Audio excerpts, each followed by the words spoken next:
Ертеде бір данышпан өмір сүріпті. Оның 3 ұлы, бір қызы болыпты. Қызы да, ұлдары да ақылды болып ер жетіпті. Айдан ай, жылдан жыл өтеді. Әкесі әбден қартаяды. Күндердің бір күнінде қарт ұйықтай алмай дөңбекшіп шығыпты. Мұны сезген кемпірі мен қызы: "Сізге не болды?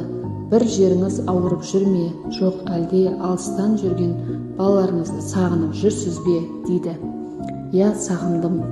Оның үстіне бір арманым ішімде кетіп барады."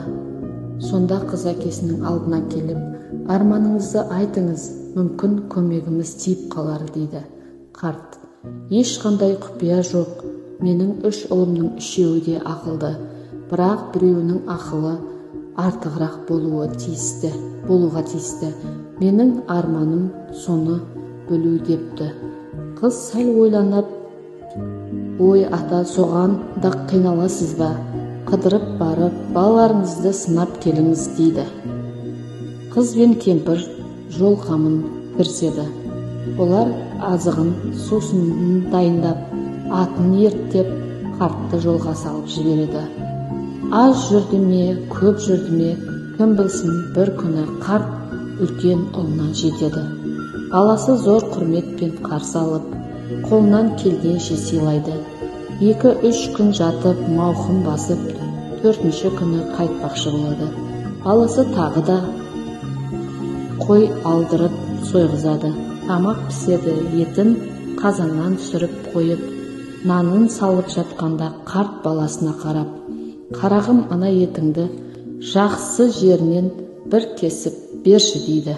Ұлы: "Жақсы, жері дәу де болса саны еті шығар" деп сан етінен кесіп береді.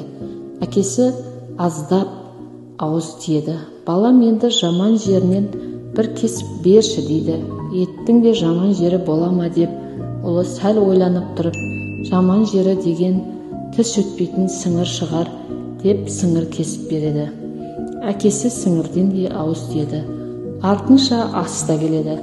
Тамақтанып, сыйына риза болып, ел-жұртымен, баласымен қоштасқан қарт жолға шығады.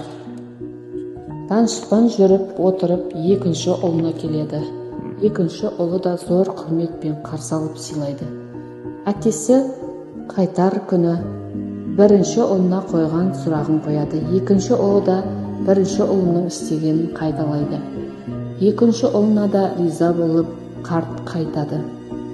Қарт енді 3-ші ұлына келеді. 3-ші ұлы да зор құрметпен қарсы алып сый көрсетеді. Қайтар күні 2 ұлына қойған сауалын кіші ұлына да қояды. Соны кіші ұлы: "Мұнда бір сыр бар ғой" деп ойлайды. Содан соң бастың тілінен кесіп береді. Әкесі: "Балам, енді жаман жерінен бір кесіп берші" дейді. Баласы тағы да тілден кесіп береді.